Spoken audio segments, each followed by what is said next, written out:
city where the heat is on all night on the beach till the break of dawn. Welcome to Miami. Bienvenido a Miami. Bouncing in the club where the heat is on all night on the beach till the break of dawn. I'm going to Miami. Welcome to Miami.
It's always the most difficult question to answer is who you are. And that was for a long time a question I tried to answer. Who is Sasha is? Is that only my name? Or it's something more behind that story of who really I am? But if I look a little deeper behind the name, it would be a hidden little boy, sad, alone, abandoned, and trying to find his place under the sky in this world. And oftentimes the best place to land would be in the arms of the dog. Safe, quiet, place of acceptance, not judgmental, and peaceful. And everything starts from there. Who am I? Who is Mr. Shores? So it's a journey of 30 years trying to answer that question. But everything started to unfold one day when I actually realized that freedom of one lays between the boundaries of his destiny.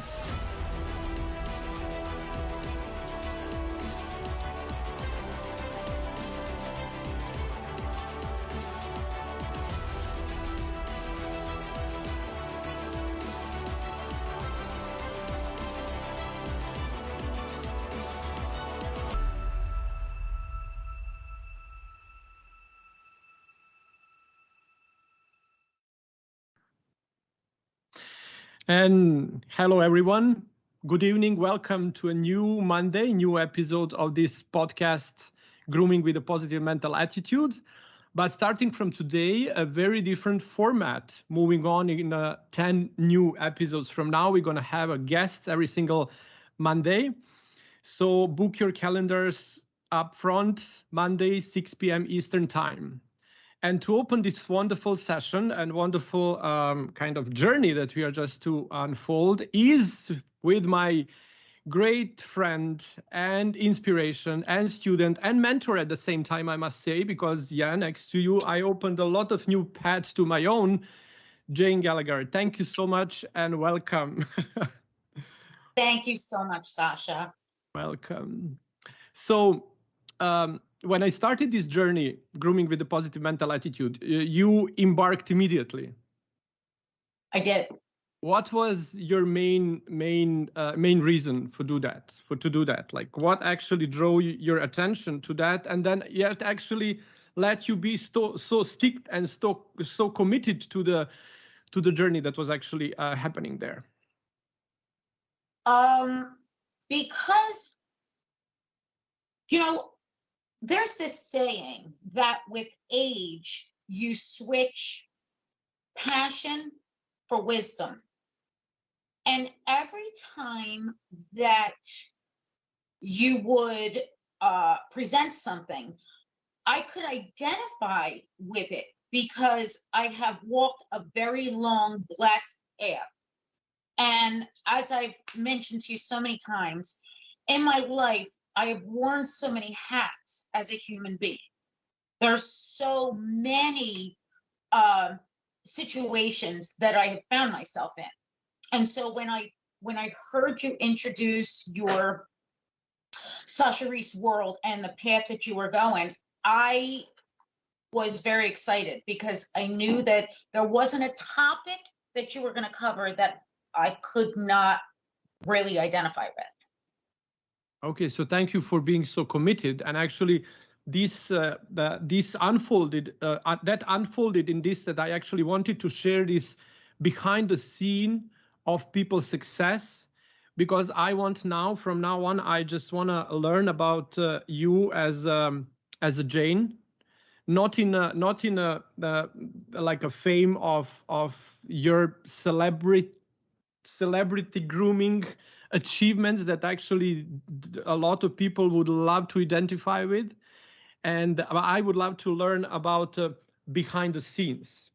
So how did you achieve all of this, and then how did you survive the success? That's my also very important question and topic I would love to cover. But let's start from the beginning.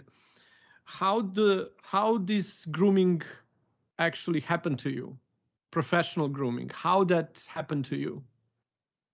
Well, it's one of the biggest mysteries of my life because I was not allowed to even pet a dog as a child. I wanted to, but if we went to visit someone and they had a dog and I would want to pet the dog, and my mom would say, "No, wash your hands, wash your hands. You can't. Do not go near the dog." And so, as I'm walking my own path, I think that I don't want anything to do with dogs. Well into adulthood. And how well suddenly, into, like how well into it? well, Can you I got my remember? dog at 36 years old. 36. Yeah. Oh my And God. at 37, I was surrounded by my 5 children, and I can remember distinctly. I had an infant on my lap, and I had a toddler at my feet, and I had kids running around the house, and it was as if I had a revelation sitting there that they were already on their path to whatever it was that they were going to do.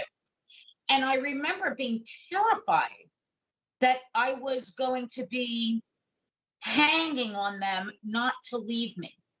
Like, oh, you're going to go, and I'm just going to be somebody's mom.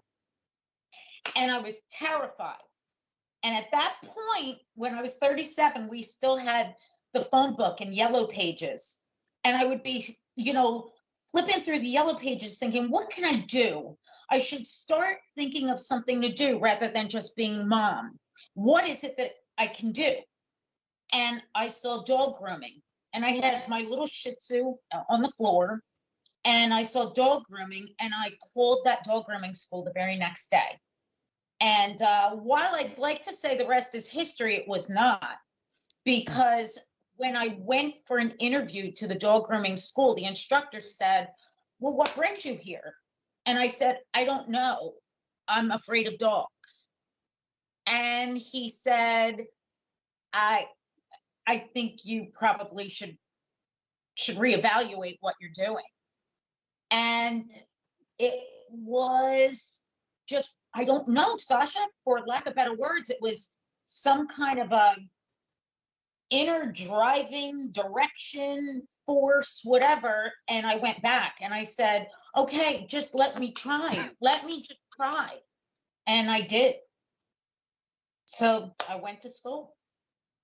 But can we just read a little unfold the story of that before 37 years? Like, what was the dream there? Obviously, being a very successful mom, because we have a Logan with us here. So he said, like, he sends the comments, "Love you, mom." So he's so Oh he's my so sweet. God. That's so nice. And big hug and big hug to you, Logan. And thank you for being here supporting your mom. That's an amazing. But that's actually says a lot about your, let's say maybe say the primary occupation of your life. Was there any dream before you fulfilled yourself as a full-time mom? Was there any dream that you had, like, before that? When I grow up, I wish I would be. No. And do you want to know? You just made me think of something. I really have never thought about this before until this very second. I did not have a dream because I met my husband when we were 16. We were dating at 16. It was his dream that I was actually after. And as you know, he was a professional baseball player. Mhm. That particular dream and direction took our combined force, honestly. And that's all I could dream about, was that he was going to make it. He was going to make it. Oddly enough, he retired at 36, and there my direction takes over without any pre-planning. So the answer is a very firm no. I did not have an aspiration. I did not have a dream. I was completely absorbed in my husband's destiny. Mm-hmm. Did you felt actually that as your primary calling at that time, being a mom and full-time wife would be a life journey? I'm sorry, did I feel like that was going to be my journey, to be a wife Yeah, and a mom? yeah, yeah. Like, I mean, full-time, Uh like supporting your husband, and how actually fulfilled you felt during that time, because oftentimes, okay. So, you know, I thought I was, but I had weird behaviors that manifested. I became obsessive compulsive cleaning.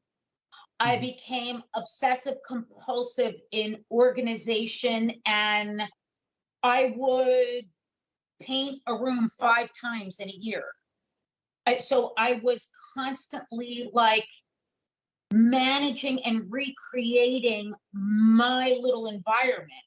And because we were moving so much during those 17 years that my husband played baseball, we moved. It wasn't uncommon to move 3 times in a year. And Mhm. during those moves, I was committed to making sure that my kids were going to be exposed to everything that that location had to offer. So I was actually looking at uh the history and the highlights and the museums and all of the places that were of interest of that locale. And that is where all of my time went. So I I don't think, getting back to that question, how did I feel about it? Did I feel fulfilled? I guess I did, because I did not allow time to lapse in a non-productive way. Mhm. That makes sense. So you actually kept yourself busy.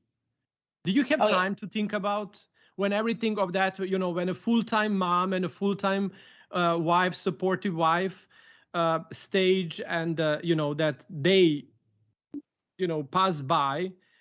Can you re-evoke your feelings? Can you come back to that point, like how successful you felt doing that?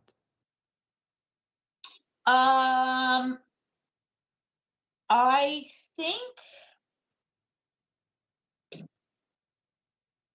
that was a high octane time, right?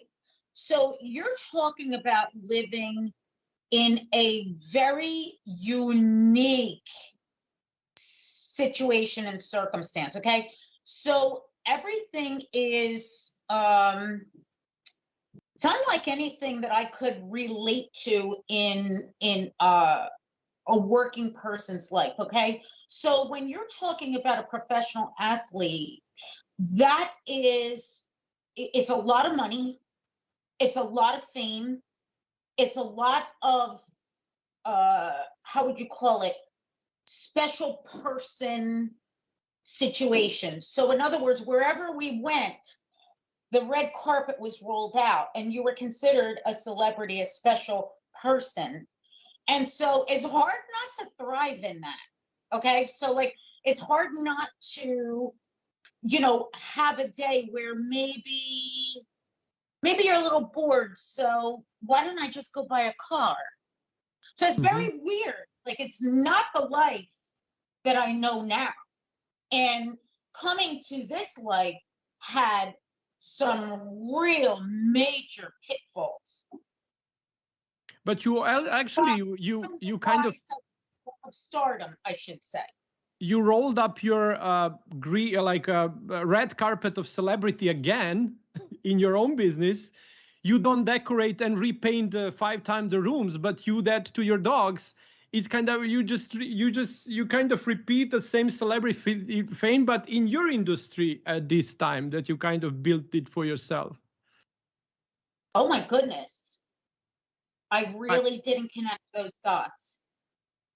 Well, you are doing it. It's I just repeat what you said. I just repeat what you said.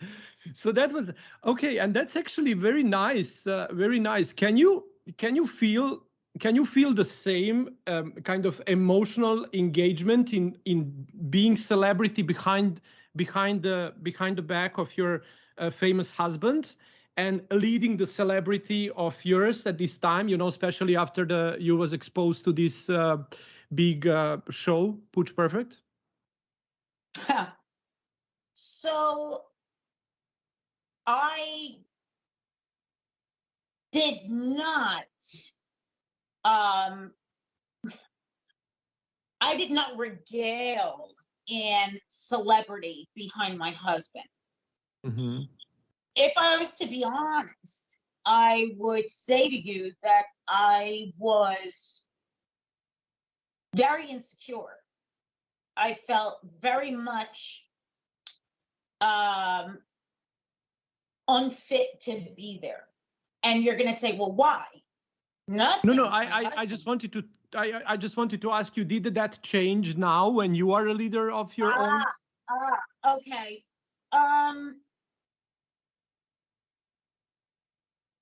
No, I would say to you that even with Pooch Perfect, I still would have to say, how did I end up there? Because very much like when I was with my husband and in the background and looking at the people that surrounded me. I mean, Sasha, I was running around with all my little kids and I was with models, supermodels, movie stars. And I didn't really fit there. I would look and say, okay, why am I here? Very much how I felt about Pooch Perfect. I felt like I was surrounded by celebrities and superstars and grooming phenoms. And I would think, I'm not sure I'm in the right place. I did never see myself as a caliber groomer that should have been there. I did not. No. Yeah, but we will come that. Can we come back to that? Can we come back to that little childhood that you grew up in this, being a wife of the successful man that you met at 16? You're still together, right? You're still wife, yeah. And now is he behind your career now the way you was there for him when he was a celebrity? 100%. That's so nice, and that's that's something that's actually so unique to hear today. To have that compact, big family that's actually surrounded by this, as we said, maybe old type of the family togetherness, and then you support him on his way to path and red carpet, and now he supports you when the time changed. But can we just see how did you grow up into becoming a woman like that, so dedicated to the family? That was for you so great to support your husband, and then when everything turns around, here's there for you. As you sow, so shall you reap. Where did you learn that? Is that the family environment you was growing into in relationship of your parents? Oh my gosh, yeah. My mom and dad, um, there was no bigger or more important job to them than their family. None. And even at this point, my dad is 88, my mom is 86. And to this day, they are called every day by, now we stand 4 generations. So there's tons of people in that fallout, if you will, and they call my parents every day for nothing or something. And they're always there, willing to, be at everybody's service. Yes. That's amazing, because now you see that how actually full and compact family helps bring full and compact family, that helps build a full and compact family where everyone helps everyone else. But also what actually is very it's very interesting now to kind of see. Can you remember again? Can you remember what Jayne, that before 16, if you can kind of try to get back before you met your husband and you committed to all of the journey of red carpeting and celebrity, regardless in which way it's going to go, like, can you remember those dreams, or that's far gone?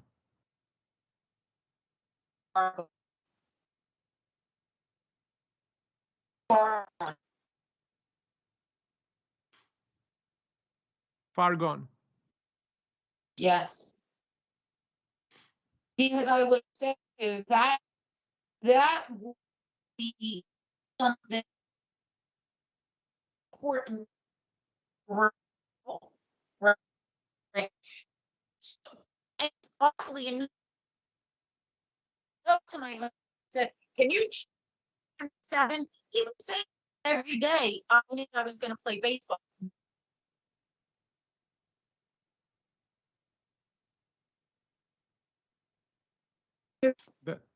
And it was, maybe I was thinking about it, was very, very cloud, very blurry. I don't recall it. Sorry? Just a second. Still? Now we have you back. It's okay. Yeah, I'm so Thank you. sorry. The storm is so bad outside. No, that's okay. When we enter this type of the communication, it's not only the foggy memory on the it's not only foggy the memory on the dreams, but it's foggy, the storms gets on its own as well, so we can't even communicate that little portion of our life. But you remember that there was a one little practice in this one little thing is actually penetrate and go transcend the grooming and the transcend the dreams of the little boys and girls that we all were, and how did we actually recall our dreams, and is the grooming really something that is something we are born to, or we just kind of repeat the old habit just transformed in the different industry? That's fair enough, and it's okay, because a lot of us and a lot of people a lot of kids sucked in the life, forget about the dreams. But slowly, as we get more relaxed with the career, the kids are growing and everything settles a little more, those dreams kind of start popping up back, and the only important thing is that not to get kind of afraid of them. Are you back with us too? Yes. Okay, because I think the screen froze. Just a second.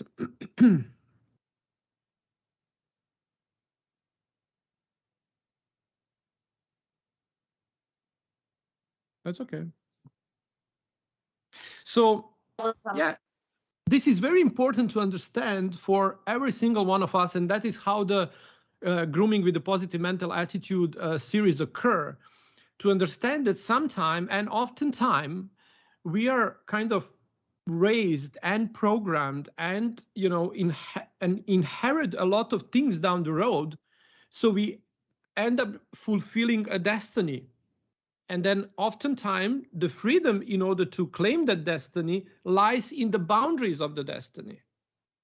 So our success is pretty much predetermined way of us understanding where to find the freedom within those boundaries. Because there is a reason why we are born in families the way we are, on the place where we are, at the time where we are, in order to gain all of this experience that's needed for us to reach our path of salvation, especially when it's so rich in a family like with the 5 kids and the celebrity husband, and now the celebrity wife supported by a husband. Okay, and then can you hear me? Do we have you, Jayne? Yes, I'm here. Okay, because I'm I here. think it's not frozen, or it's frozen? Beltran? Oh, we have you back. Hello? Your forum is back. So I don't know what you was able to hear, but I was just kind of talking a little bit until your things was frozen. I don't know, did you hear what I said? But what I wanted to ask you now, it's how old you were when you got the first kid? How old were you? 24. Oh, that's almost like me. we got the kids in the same time. 24, and then at the age of 36, you suddenly decide by the yellow page that maybe your dream career is in the dog grooming. Yeah. Okay. Did you get the support of your parents when you announced that you're gonna just jump into the career of the dog grooming? Did you ask the blessing, or you just did it on your own?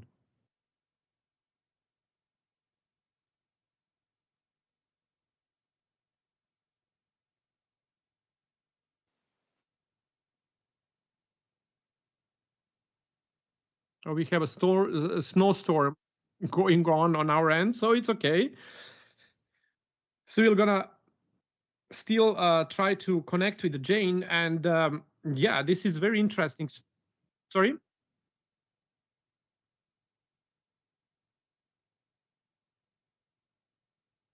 Yeah, okay, no problem. So while we are waiting to reconnect with Jayne, I'm gonna talk a little bit about all of this that we are just going through. And also, if you have any question that you would like to kind of ask, please write in comments, and we're gonna kind of just go through it, and kind of I read that to Jayne. But it's very interesting to see how actually the life operates in a way of us shifting almost overnight. What I'm interesting is why the career of her husband just stopped at age of 36, and what forced her to move on at this path. Because we never know how God's plan turns out to be, and what all need to happen in order for us to, embark on the journey that is the best for us. And not only for us, but later on for our kids as well. So that's very important topic to share, and very important. Sorry? What? Oh, we are back. Okay, great. Can you hear me now? How We got. get inside. You're like so important. I kind of can't hear you. You're just kind of breaking up to me. That's okay. Just wait a little bit until your connection doesn't get back. Can you hear me? Oh, I can hear you. Okay, now are we okay, Beltran, too? Okay, let's try. Let's move on. Okay, so can you tell us like what happened that actually left you be not in need of supporting your husband's career. You said something happened and then he retired at 36. Is that something that would generally happen to the athletes at that age, and then there is no need anymore to support him, and then you kind of felt you're going to embark your own journey?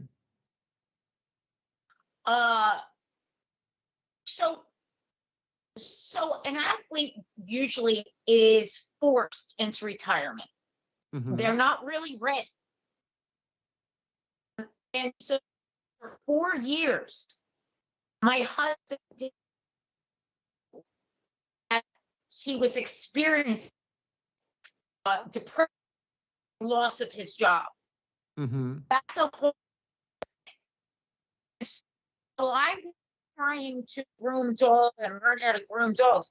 It was very tumultuous because I was learning, he was depressed, he was trying to adjust into another, another avenue of life. It was very, very, very hard. So I would say that it took me, a lot of people will start and feel success within 5 years, but I feel pulled, my husband, that's my feet into my career for, oh God, I would say the first 8 years, I really didn't do it.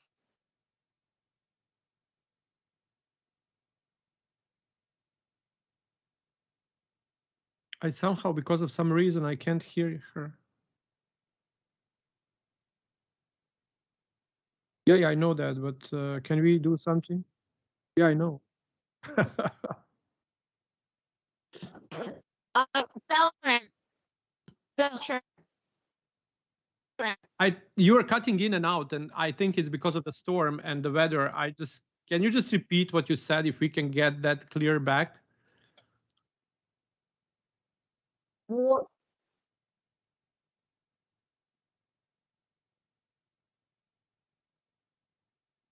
Oh, maybe you can Sure. jump off. You can take off the Wi-Fi, and maybe you can take your own connection from the phone. Maybe that would be better. Okay, let's To just see. to just kind of cut off the Wi-Fi.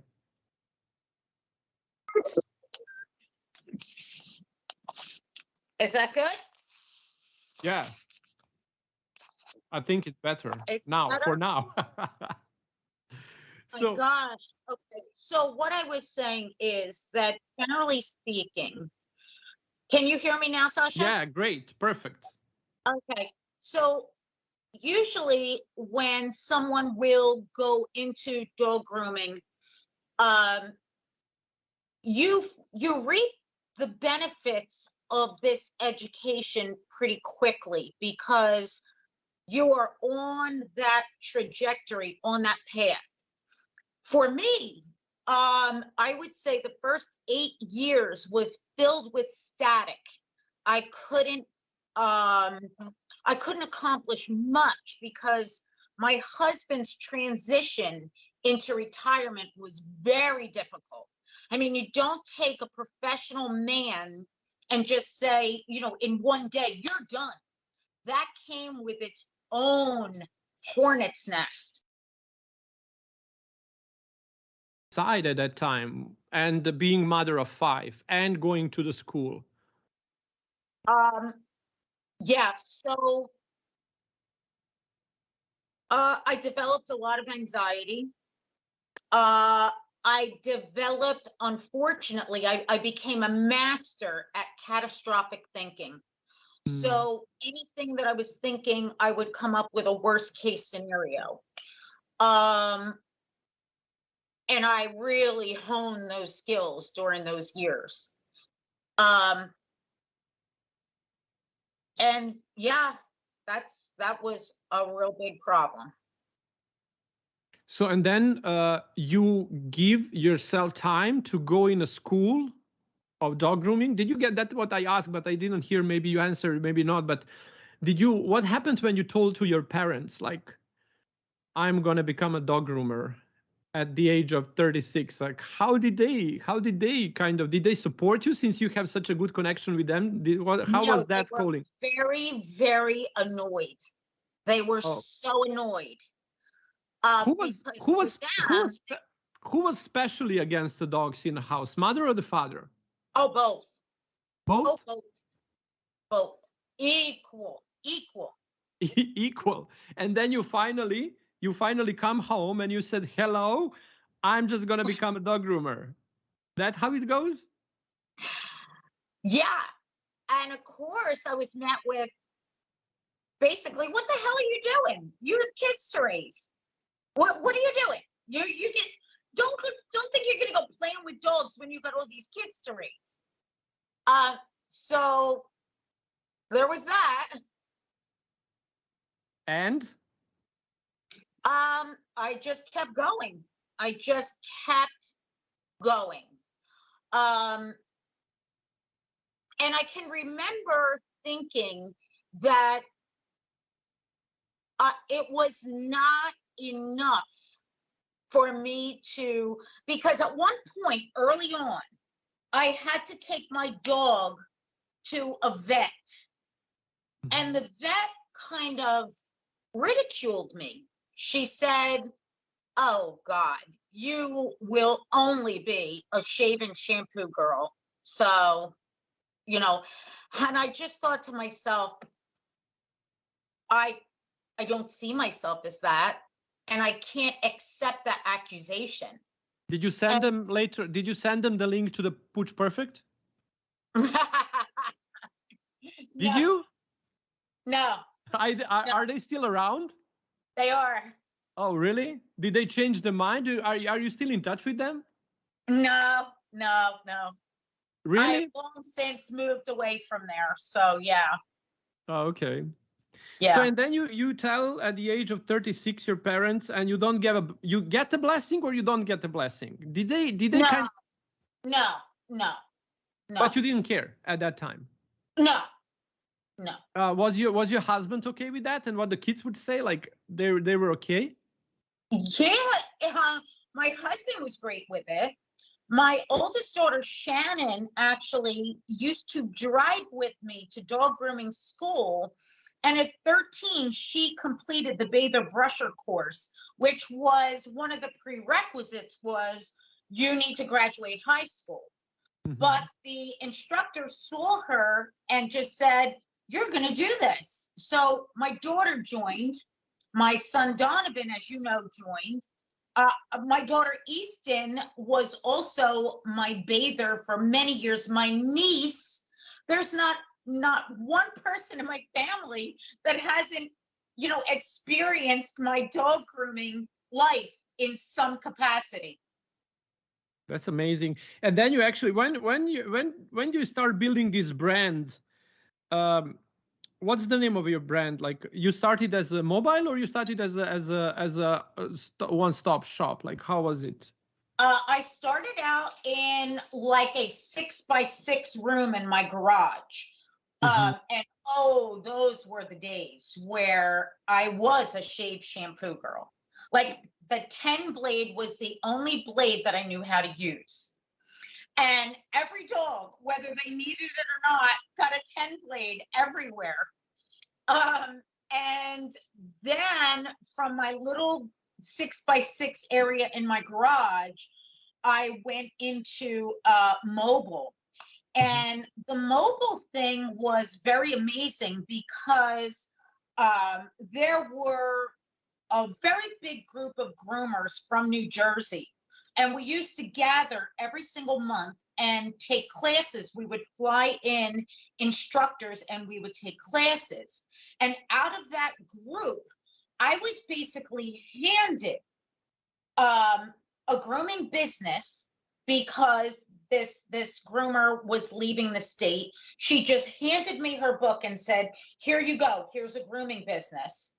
And a mobile unit for $3,000.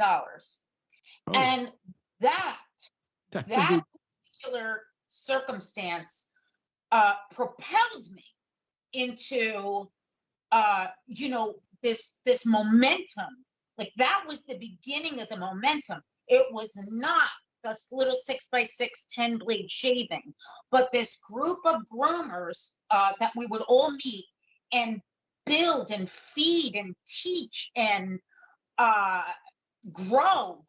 And So kind and of from one family, from the primary family, you moved into the secondary family, creating it with your husband, and now you are moving into a industry family surrounded with like-minded professionals. Like you kind of you wherever you go, you kind of just collect people around you like a little, motherish chicken, like just to care about as more as much as possible. Yeah.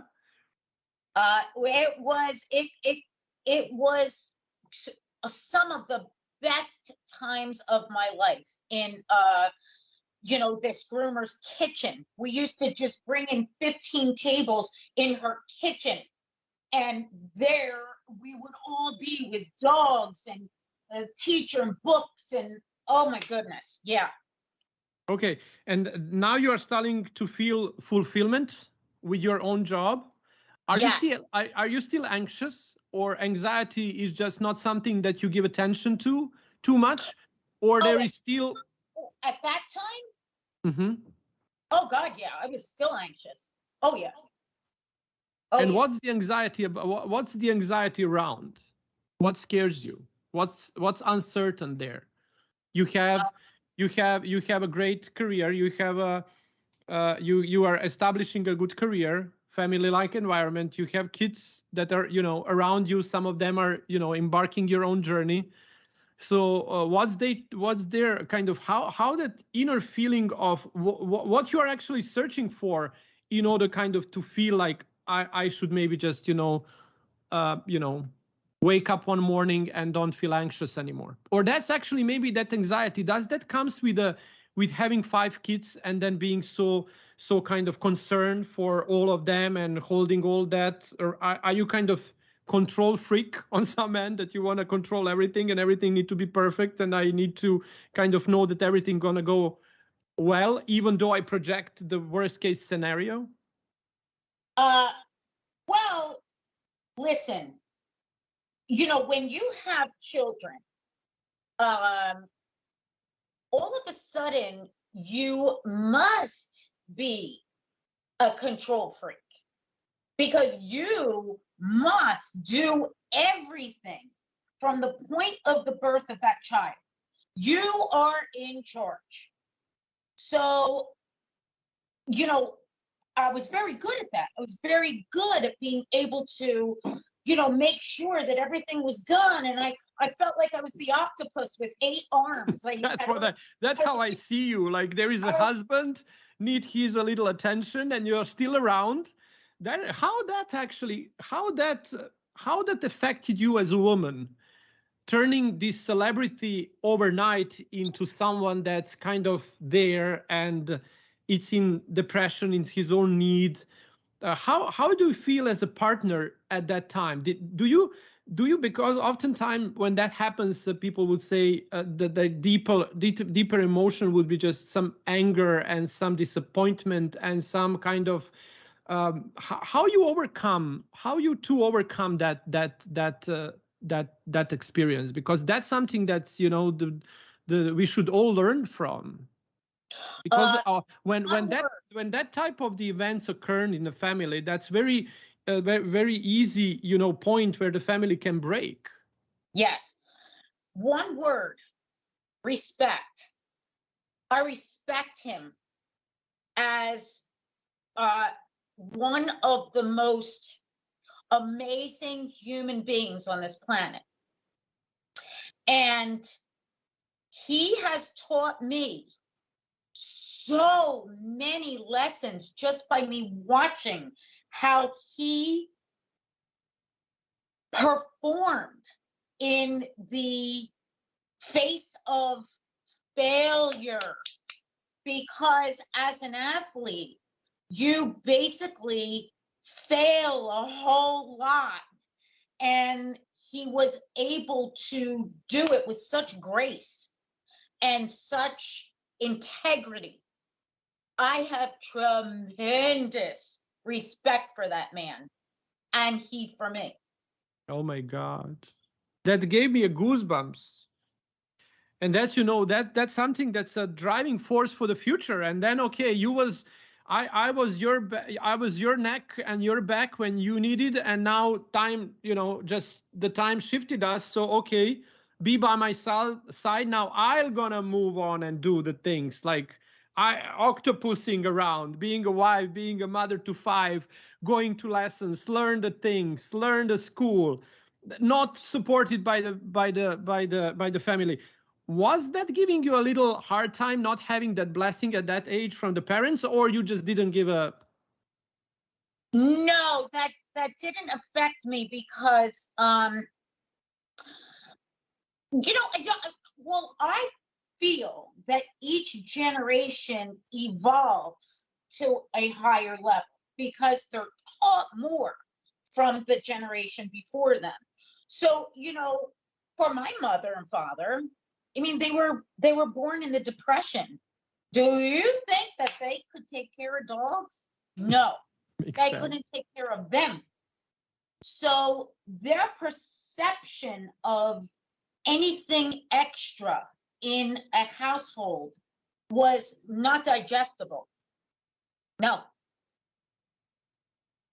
So so when actually did you learn that feeling of when the life is hard, when life is hard on you, then the way you give support to the people around you is respect, that everyone else is battling his own battles in when the downhill goes. Is that something that you actually, the way you survived your marriage at the time when everything was collapsing on you, you took from family? Yes. Yes. And that's something that you pass on your kids, I guess, the same thing. 1,000,000%.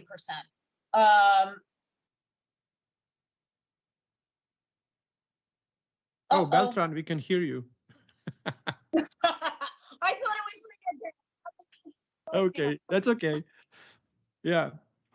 So yeah, that's very interesting. And then now when you take that respect and bring it into the business, building up a big brand as you achieved, uh, do you take that respect towards who you are bringing respect when you come to the shop? Is your respect towards dog, or respect is towards the client? Because it looks like a respect is something that you is a great great attribute of your character. And I do remember when we met for the first time, even nothing was going as you was expecting to go in that class, that no one understood nothing, you know, because it was new for everything. And I felt from you, you know, that was an amazing group back then. But the respect was something that was radiating through your behavior. So when you go now in your shop, the paying the tribute and respect does go more towards people owning a dog, like owners, or towards the dogs itself? If I was to be 100% honest, it's to the dogs. Yeah. So what would the dog be to your life? If you need Well, to describe the dog from that point of I respect the dog, and then what would the dog be and represent in your life? well, we actually covered it in one of your episodes. Because remember, backtrack a little bit, I have no experience with dogs, right? Until I'm 36, 37. And all of a sudden, I have this devotion from this little 4-legged creature, the likes of which I have never experienced. Like this undying devotion and dedication from this little dog. So when there's a dog on my table, I feel that it is my duty to make the very best version of itself, no matter what. And I don't care if they're old or chubby or undershot or one ear. To me, when I look at that dog, I can see that it's going to be beautiful. And if I am successful in making the best version of itself, that transfers to the owner, who then can be happy, who then can look and enjoy the dog, who then will say, I can't wait to go back to Bubbles Away. I don't care if they never even see me, but if they are so happy and in love with the little dog because of what I've created, I just feel like that's all I want to do. That the dog will experience happiness and pride and yeah, I want the dogs to be prideful. I want the owner to be proud of the dog. Yes. And then you do you get all of that respect that you put out? Do you get it back from your husband and from your kids and from the dogs and from the owners? Yes. Maybe not from the owners all the time, but Oh, but there we go. That's very slippery. That's very kind Yeah. of that's That very is- slippery place to be at. Like, how do but- you but feel? you know what? I'm okay with it because I know when I'm communicating with the dog on the table that is the most important thing to me, because we are connected. The time that I'm spending with that dog, we are connected. And that's where my energy goes. And then, okay, how do we bypass now dogs and connect with the owners? Because you know the Bad position here, because I'm going to say, then it goes to my receptionist. okay, and so you have a receptionist in order to bypass that. Yeah. You don't miss a communication with the people. No. No. No. We Oh call God, this. it's really making a mess of everything. No.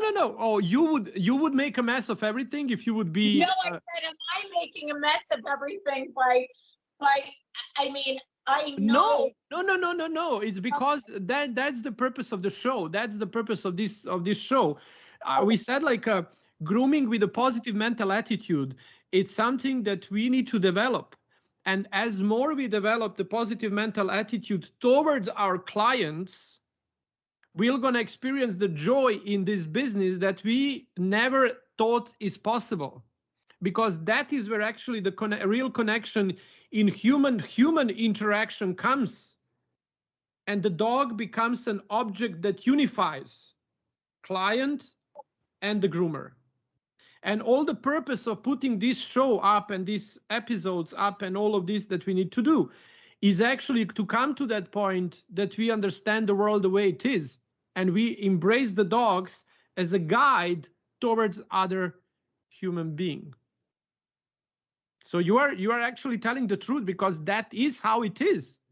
And the first step of fixing this number one industry issue is to acknowledge what is.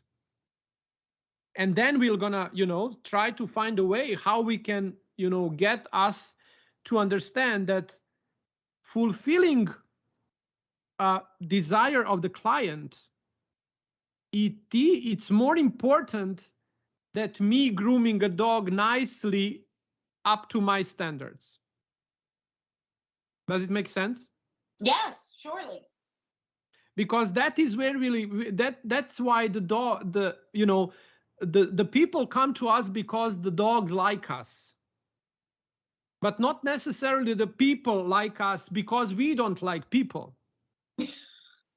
That's so obvious. But there is a responsibility. If I want to blame someone for not brushing the dog, or if I want to blame someone for bringing me a tangled dog that I need to brush and dry and shave or whatever I need to do, I need to question, why is this happening? They just don't come as often as they should. So they protect me from giving to the dog a perfect service that doesn't require them being involved in brushing the dogs every day because they don't know how to do it right. But instead of brushing a dog properly, they can bring the dogs every week or every 2 weeks, and there is no need for brushing at all then, right? Right. But they just don't feel welcomed. And that's what actually, that's very or there are the groomers, or there, and that's greatly how nicely you laid up your life story in order to come to this point. And then the point of respect becomes something that's already an attribute of your personality. Does it make sense? Yes. So it should radiate. Yes. But then it becomes a judgment for some reason. Instead of embracing the clients as you did, as you show how it's difficult to deal with a difficult time in life. And we never know how the others are perceiving the life at the certain time. I would like to think Yeah, do. that for the majority of my clients, that they look at this as a hand to help them learn. Okay, so when they bring me a dog, say, and the teeth are so bad, I will bring them and show them the teeth so that they learn. They can grow as a better pet parent, say.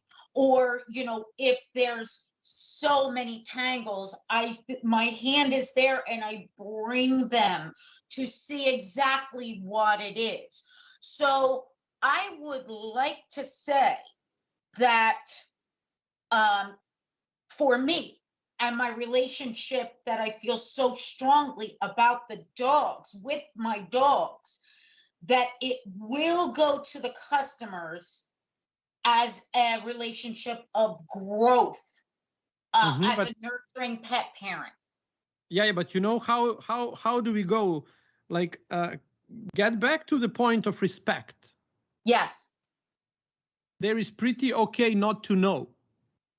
And then oftentimes, kind of when we show to the people, look at how bad your teeth are, we expose them. Look how tangled your dog is, we expose them. And when the people are exposed, they feel threatened. And they don't. Just a second. Go. Because that's the same thing when the kid come home and brings F. You don't need to give him extra for there is an F. You need to find a way to encourage him to bring A or B or C next time. But pointing out the wrong will just give us more wrong. When someone goes into depression and he doesn't feel good, we don't encourage him by pointing him, oh, will you wake up from that bed today? How long you gonna stay there? When you gonna wake up? We have life to move on. We kind of just try to find a different path to approach them, right? Or I'm wrong? No, you are right. But I also have found in my experience that very, very often, especially a new dog owner, doesn't even know what a tangle is. They don't even know. I need to tell you that there is a significant greatness in your life story that you shared, that you can transfer not only to your business, but to the industry. It's how you are. Mom to 5, married since 16 to the same man, supporting his career when everything falls off, still being a mom, putting everything in place, learn how a completely new career that was never that just suddenly occurred on the page of the Yellow Pages. And there you come, And the only one word you use in order to combine all of these together and merge all of your success into it was one word: respect. And I think that's what we are missing in the industry: respect of the owners. I don't know how it should be done. I don't know what's the purpose and how this is the journey of how to develop the positive mental attitude toward people owning the dogs.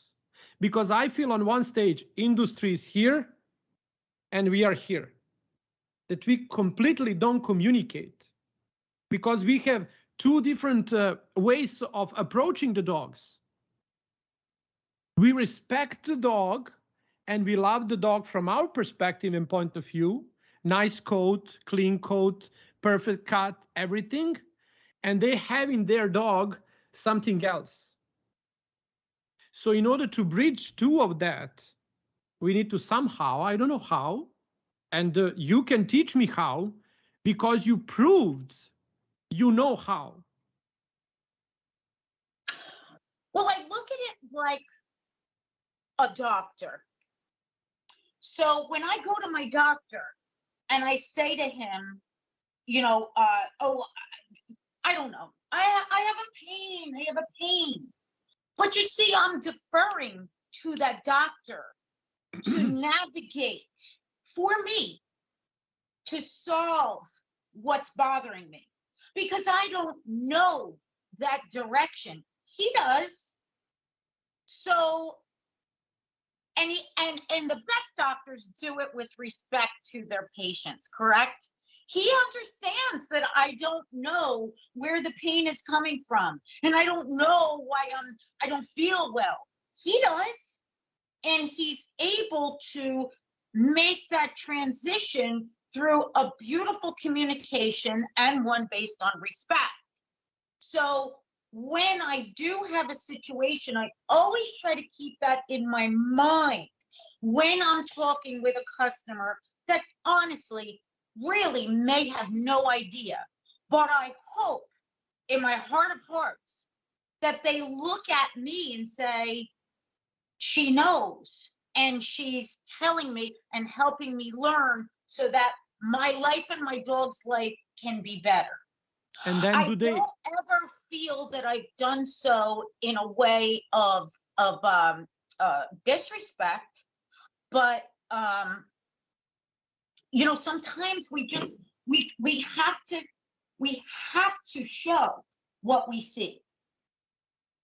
Yeah, there is a one. I would just this is our little booklet, and then I have first, welcome to the Sasharis world, and then it says like consciousness, there is all there is, and there is one little poem that I always like to address, and its name is "Don't Change," and I'm gonna read this poem to you now, and I'm gonna try to, kind of like I want to keep it. So the main topic of you and the what I'm really interested in learning from you is this one word that kind of drives you. And I see interaction with your kids and the way you raise them into this beautiful industry, and the way a little later, like we're gonna just touch on the Pooch Perfect finally. But that's not as important as how did you get on it. So I'm gonna just read this little poem, and I want a couple of thoughts on that regarding to this, because actually exactly what's written in this poem happened to you in your life, and that is how you overcome everything, because you did actually everything that's written here. And it says like, I was neurotic for years. I was anxious and depressed, and I was selfish. And everyone kept telling me to change. I resented them, and I agree with them. And I wanted to change, but simply I couldn't, no matter how hard I tried. What hurt the most is that, like all the others, my best friend kept telling me that I should change. So I felt powerless and trapped. And then one day, he said to me, don't change. I love you as you are. Those words were music to my ears. Don't change. Don't change. Don't change. I love you as you are. I relaxed. I came alive. And suddenly I changed. Now I know that I couldn't really change until I found someone who would love me, whether I change or not. That's beautiful. And there's that, everything that underlies the entire poem is your life story, respect. Because when you respect, then you get it in return. And not that you get it in return, you're getting it your way, because the other person then wants to kind of join you on this path of whatever you give out, you deserve to get back. And I think there we are, in order to serve our clients on a level of fulfilling their not emotional needs, but the respect of not knowing the best for their dogs. And also oftentimes they don't have a trust to us as legitimate industry, because they're going to go to vet and ask them what's best for their dog, right? Right. So we always come to be like in that shadow of the vets, because they learned all of these through the university, and probably they know what's best for the dog and they know everything, and we do not nothing, because we just bypass the course of 2 months, no matter how much money and how much time and we spend in our continuous education, right? Right. Does it make sense? Yeah. And Yes. then at one stage in your life, this red carpet unfolded to you too. Pooch Perfect. Oh, yeah. How did you felt? I mean, I was completely puzzled, I guess. Why did you enter? Because, so my feed on Facebook, that particular day, there at least 100 times I read, oh, look at this, look at this. So all groomers were posting, looking for groomers on this show. And I just said, oh, okay, well, did my little Facebook, and I they ask you to put in 10 pictures, and I put in 10 pictures, and I had a very funny feeling as I was putting these pictures in. I don't know, I just had a funny feeling that if I hit send, that this was probably going to go somewhere. Don't ask me why I felt that, but I really felt it. And I said it to Donovan. I said, Donovan, if I do this, I want you as my partner, and I think we're going to be on this show. And he was like, oh, mom, come on. Why did you pick him out of all of your assistants that are actually family members too? Why did you pick Donovan? Oh, Donovan and I have really a great, we think alike. We oftentimes will design alike. We like the same food. We're very, very, we really are. I mean, we enjoy so many likes, and I knew that he would be able to enhance any design that I was going to think about. I knew it. And then finally the invitation comes. It did, really fast. How do you feel then? Overwhelming. Anxious? Yeah. No, actually, when they sent me out the contract, I was super, super excited. But as time got closer, and I realized that I was going to be with the giants of the industry. And I thought, what is this, David and Goliath? Am I little David up against Goliath? Like I just could not imagine sharing that stage with, the groomers that were chosen. But the David won in that picture. David won in the fighting the Goliath. Not this There you go. That's a good point of going to the show. And Yeah. then you finally appear and the shooting starts. Yeah. And then the first episode happened. And then how do you feel? How do you feel while you are doing and fulfilling your job, your little task? How do you feel meanwhile during the shooting the episode before you learn the decision of the judges? So as we're doing this, you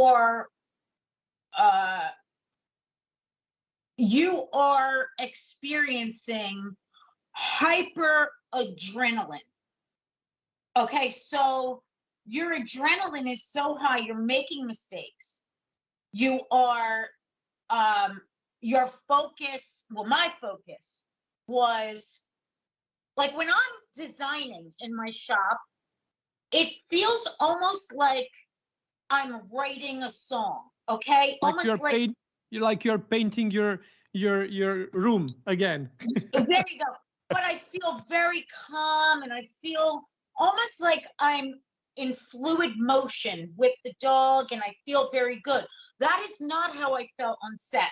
It was adrenaline. And I felt like I'd been shot out of a rocket. And so then when the judges say, go home, and there's a lot that you didn't see. I mean, when I brought the dog out, I get it that they're supposed to make it look like, they said, oh my God, that's so ugly. It looks like a red roach. And, I don't know what you thought of. We asked you to think outside of the box. This is so far outside of the box, we can't even see it. And I just remember feeling very, very small. At that point, were you sorry that you entered the show at all? Yes, because I felt a sense of great personal failure. Mm-hmm. And I felt great shame and great embarrassment.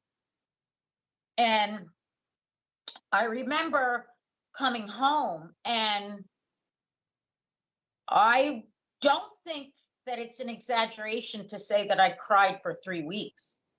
Mm-hmm. For 3 weeks. And I actually thought about, maybe that was my sign, that after 25 years of really working so hard and honing my skills and learning every chance I could, and when I finally got this opportunity to shine, I failed miserably. And I thought why you think I should just stop. Why you think you didn't shine? How was the Donovan handling that? So supportive. And your husband? So supportive. And ironically, he took it very hard with me because he remembers the day that he was asked to go home. Pack your bags and go home. Don't care that you were a really successful athlete for however many years. Go home. And you're never to be heard from again, like, as an athlete. And he told me, he said, I can't watch this. I can't watch. It reminds me so much of how I felt. And he said, and it's painful. And he let you grieve. Yeah. He by grieved your with side. me. He grieved with me. Yes. Every day. It's okay. You're wonderful. You're talented. It's okay. But I had to walk that walk. I had to walk it off until I could refocus focus and look and just say, wait a minute, because I did this red ant, I never did it before. I would never want to do it again. It's not how I groom. Why am I letting that define me? And I had to, pull myself up out of a real deep ditch. How did you do that? What helped you the most? So I actually had to. Did you felt victimized, bullied? No. I knew that this was. I mean, maybe it was a story that was already written, and I was just placed in a position to fill a spot.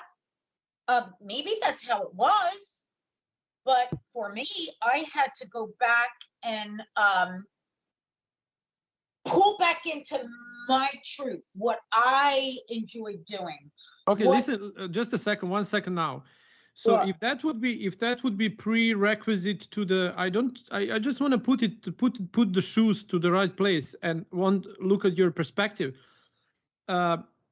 And I know maybe it might sound a little harsh, but the question, because I would love you to put yourself in the shoes of judges, if you would judge that night, the first show that you actually went off, in all respect to all the other contestants, who would be the one that you think would deserve that walk of shame that you took that day, that night?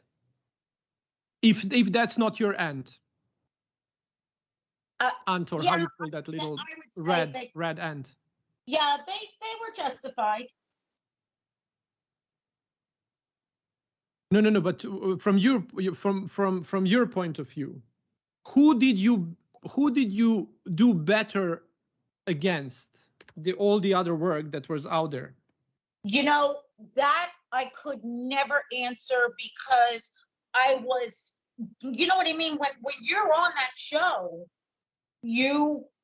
all you see is you. I mean, that's it. Like you. No. But I said, okay, let's rephrase it from here. So you are watching your episode live. Yeah. Once the episode is released, and Yeah. you know that you're gonna go there, but Yeah. now you are able to see every single other contestants there. Did you felt you don't need to say, okay, one or who is that? Were they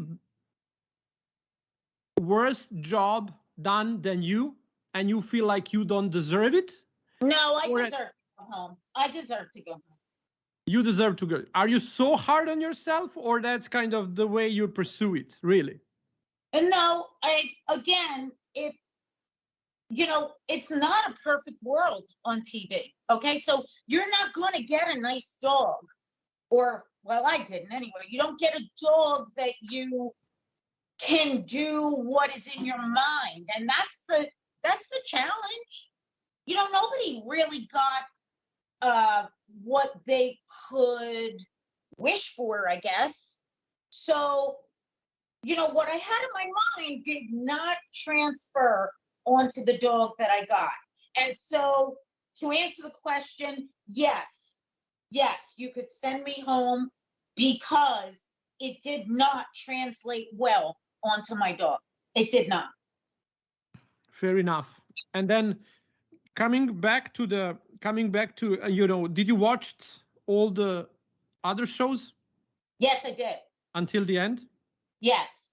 And you agree with the judges sending out every single episode the right one? Yeah. Up to the winners. You agree with the choices? You would do the same if you would be a judge? Maybe not 100%. Maybe not 100%. There you go. You don't need to say your favorite, even though I would love to know whom you would post, what you would do differently, because if there is anyone that's qualified to talk creative or whatever I think about the creative and the hybrid, how you call that one, I think it's you. Well, thank you. Wow, you would disagree with that? Listen, one thing I am not is a true creative groomer.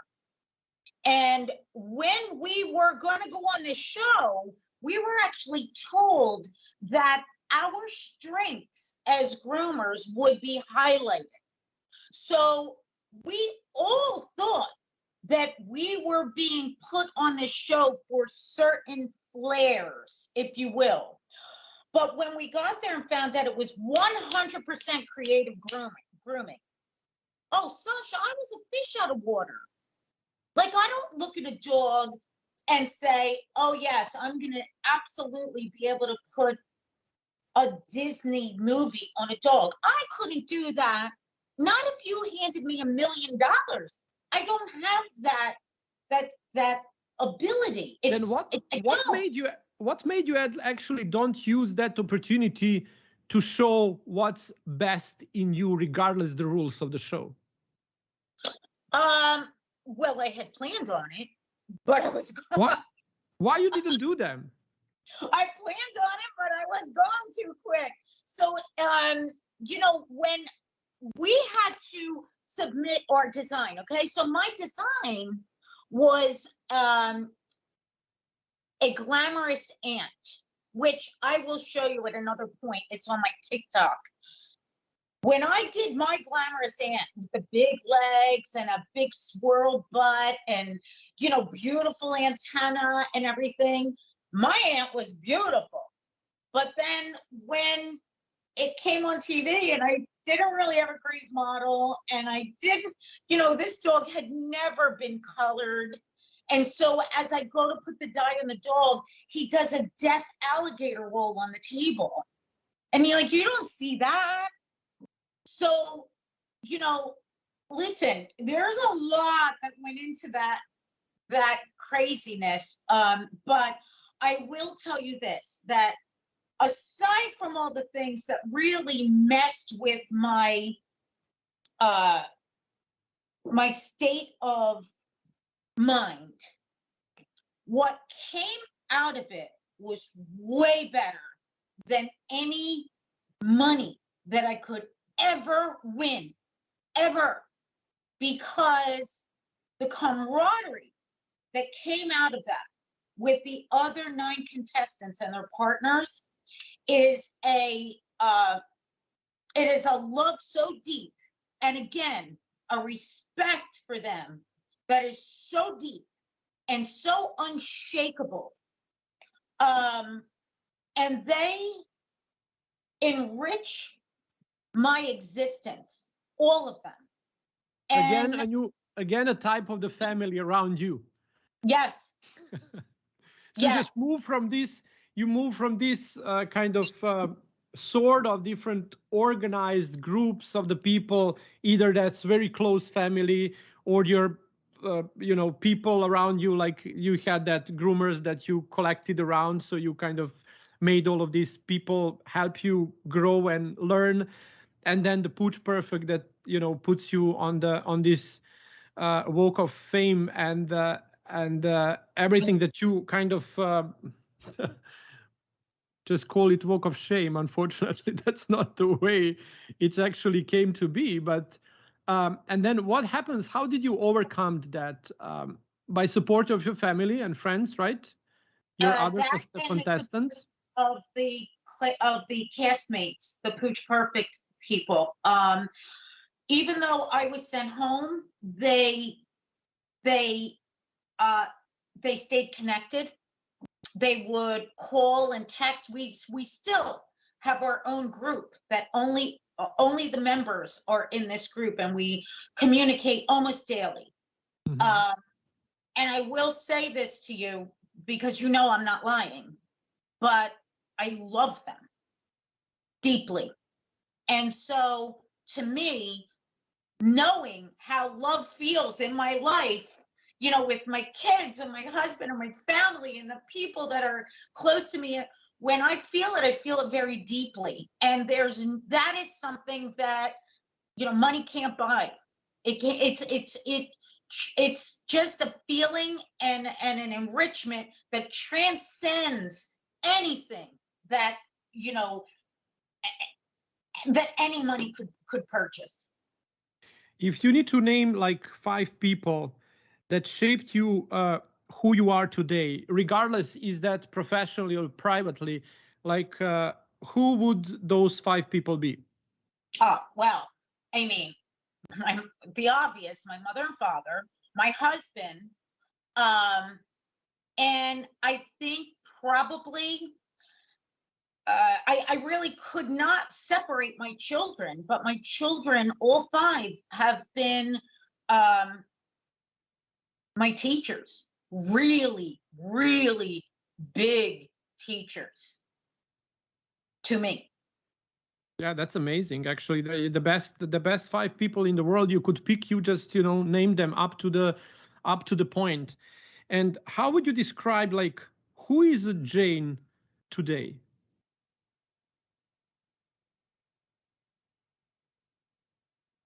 Oh, you caught me off guard. We are entering a little conclusion of this thing, so I want to Yeah. wrap up things. So I should just kind Yeah. of like, let's see where did we kind of like moved on. Like, who is Jayne today? Hopefully, hopefully someone that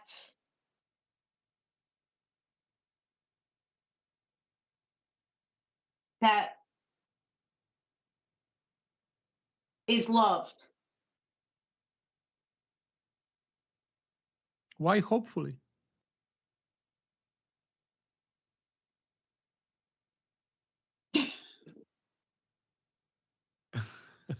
Okay, I mean, I leave it. I kind of, that's okay, because that's the maybe the hardest question.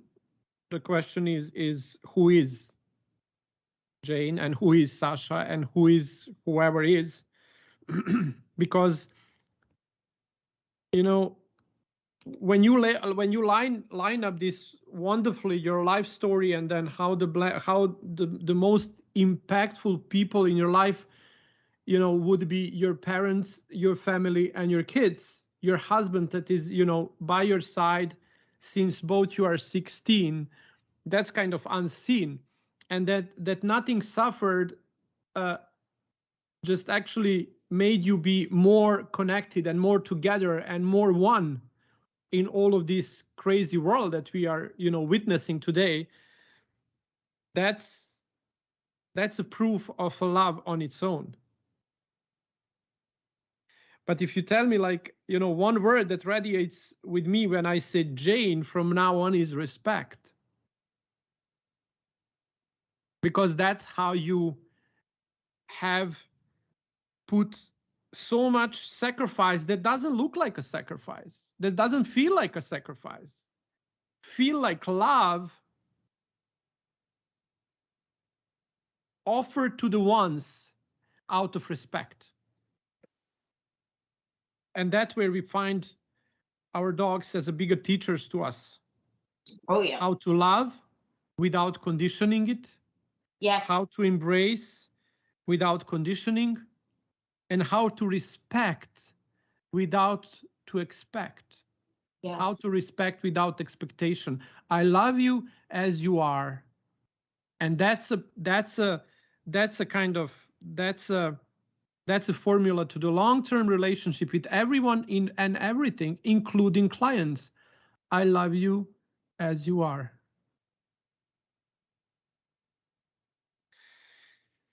So,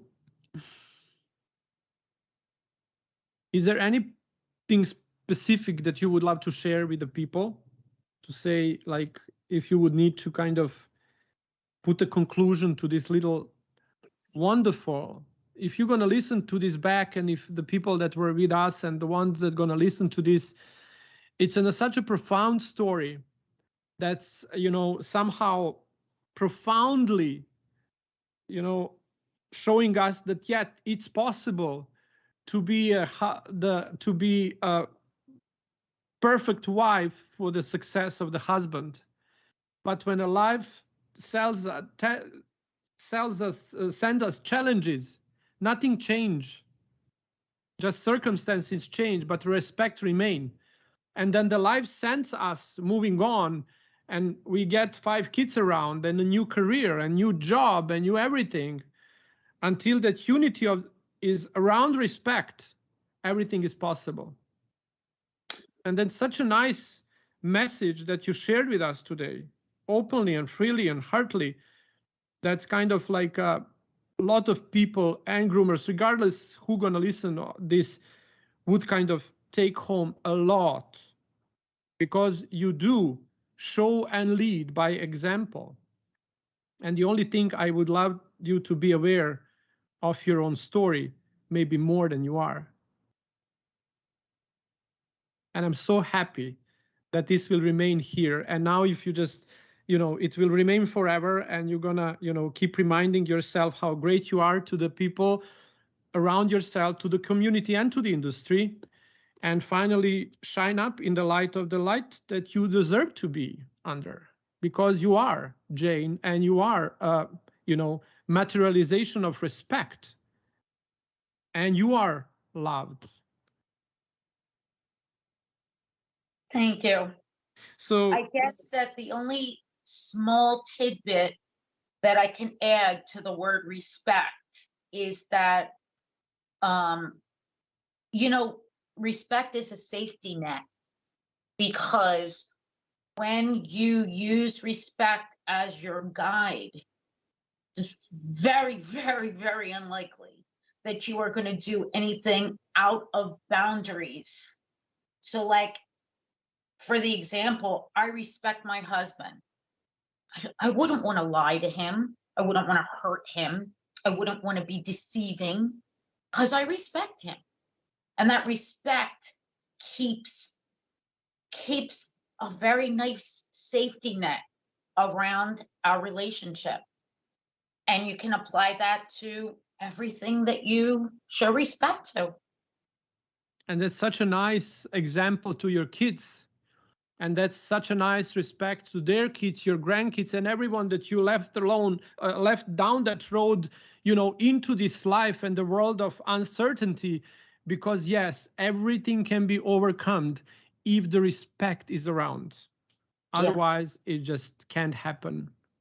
Yes.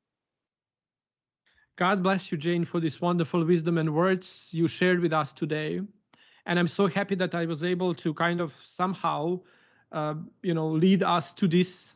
And I'm getting a goosebumps after goosebumps. Whatever you come to me, I just, visualize from the end. And I said, yeah, but there are 5 kids around, and how many grandkids are there, and how many people are yet to unfold from that beautiful destiny, that are all laying on what you can do to your life and to your love, and out of respect. What's the beautiful message? What the more beautiful message can be to finish this job, to finish this interview? Thank you, Sasha. Thank you, Jayne, and thank you everyone that was watching. Your family was with us here. I see your son with us, and I see a couple of other people joining us from all over the place. We had a very nice, I had a great time learning much more about you than I really knew. And I'm just hoping that you're gonna embrace all of this on much bigger scale, because the spotlight of the huge success is on you, and that's out of respect on your own life and on your own journey. You should embrace and share it with the world as much as you can, because you have a lot to offer and a lot to teach people, more than just how to create a beautiful style and a beautiful creative hybrid, how you're gonna call them. But this world need more of your wisdom, that can all be combined in that one word: respect. Thank you, Sasha. I love you. Love you back, Susie. You are loved. Thanks a lot. Thanks you, everyone. See you next week. And next week, stay with us, because we're going to have another guest on interview, Grooming with a Positive Mental Attitude. Jayne, thanks a lot once again. Have a wonderful evening. Thank you very much for watching. And see you next Monday, 6 p.m. at Sasha's World. Bye.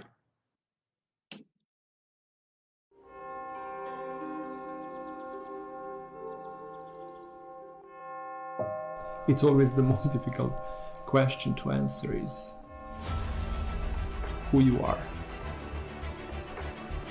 And that was for a long time a question I tried to answer. Who is Sasha is? Is that only my name?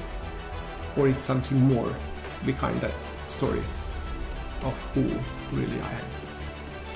But if I look a little deeper behind the name, would be a hidden little boy, sad, alone, abandoned, and trying to find his place under the sky in this world.